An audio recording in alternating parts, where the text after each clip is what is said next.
నా పేరు మన్నె శ్రీధర్ రావు. నేను జేఏసీ వర్కింగ్ చైర్మన్ని. ఈరోజు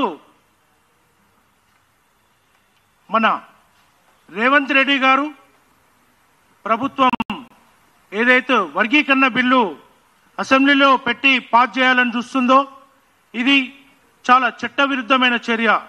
ఎందుకంటే కోటి ఆశలతో నిరుద్యోగులు వాళ్ళ జీవితాలు బాగుపడతాయని చెప్పి, వాళ్ళు ఉద్యోగాలు వస్తాయని చెప్పి కాంగ్రెస్ ప్రభుత్వాన్ని ఎన్నుకుంటే ఈరోజు ఒక ఆర్ఎస్ఎస్ బీజేపీ తొత్తు అయిన మందకృష్ణ బ్లాక్మెయిల్ రాజకీయాలకి భయపడుతూ రేవంత్ రెడ్డి గారు ఈరోజు వర్గీకరణ బిల్లు అసెంబ్లీలో ప్రవేశపెడతా అని చెప్తున్నారు.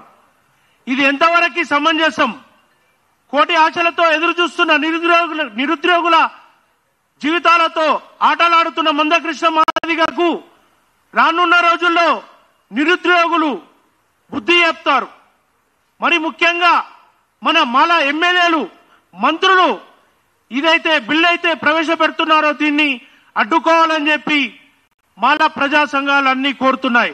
లేకుంటే వాళ్ళు జాతి ద్రోహులుగా, మాల ద్రోహులుగా మిగిలిపోతారు. ఎందుకంటే షమీం అఖ్తర్ గారు ఇచ్చిన రిపోర్ట్ తప్పుల తడక.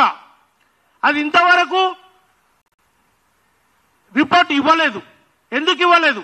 ఎందుకంటే మాదిగ ఉప్పు కులాలు బాగుపడ్డాయి. ఏదైతే టిఆర్ఎస్ ప్రభుత్వం నుంచి దళిత బంధులో కానీ, ఎస్సీ కార్పొరేషన్ నిధుల్లో కానీ, రాజకీయం కానీ, విద్యాపరం కానీ అన్ని రంగాలలో మాదిగలను ముందంజు ఉన్నారు. కనుక వాళ్ళు షమీం అఖ్తర్ గారు ఈ రిపోర్ట్ ఇవ్వకుండానే అసెంబ్లీలో బిల్లు ప్రవేశపెడుతున్నారు. కనుక ఈ బిల్లును ప్రవేశపెడితే బాగుండదని చెప్పి మాల ప్రజా సంఘాల తరపున మేము హెచ్చరిస్తున్నాం. మరి ముఖ్యంగా మందకృష్ణ మాదిగ రేవంత్ రెడ్డి గారు ఎందుకు భయపడుతున్నారో నాకు అర్థమైతలేదు. మాలల ఓట్లపై గెలిచిన రేవంత్ రెడ్డి గారు మీరు మందకృష్ణకు ఎందుకు భయపడుతున్నారు? మీకు కూడా తెలుసు ఇతను ఆర్ఎస్ఎస్ బీజేపీ మనువాదుల తొత్తు అని చెప్పి. మీరు ఎందుకు భయపడుతున్నారు? ఎందుకంటే మీ ప్రభుత్వంపై నిరుద్యోగులు కానీ నోటిఫికేషన్ ఇచ్చి రేవంత్ రెడ్డి సర్కారు మా జీవితాలు బాగుపడతాయని చెప్పి కోటి ఆశలతో ఎదురు చూస్తున్నారు.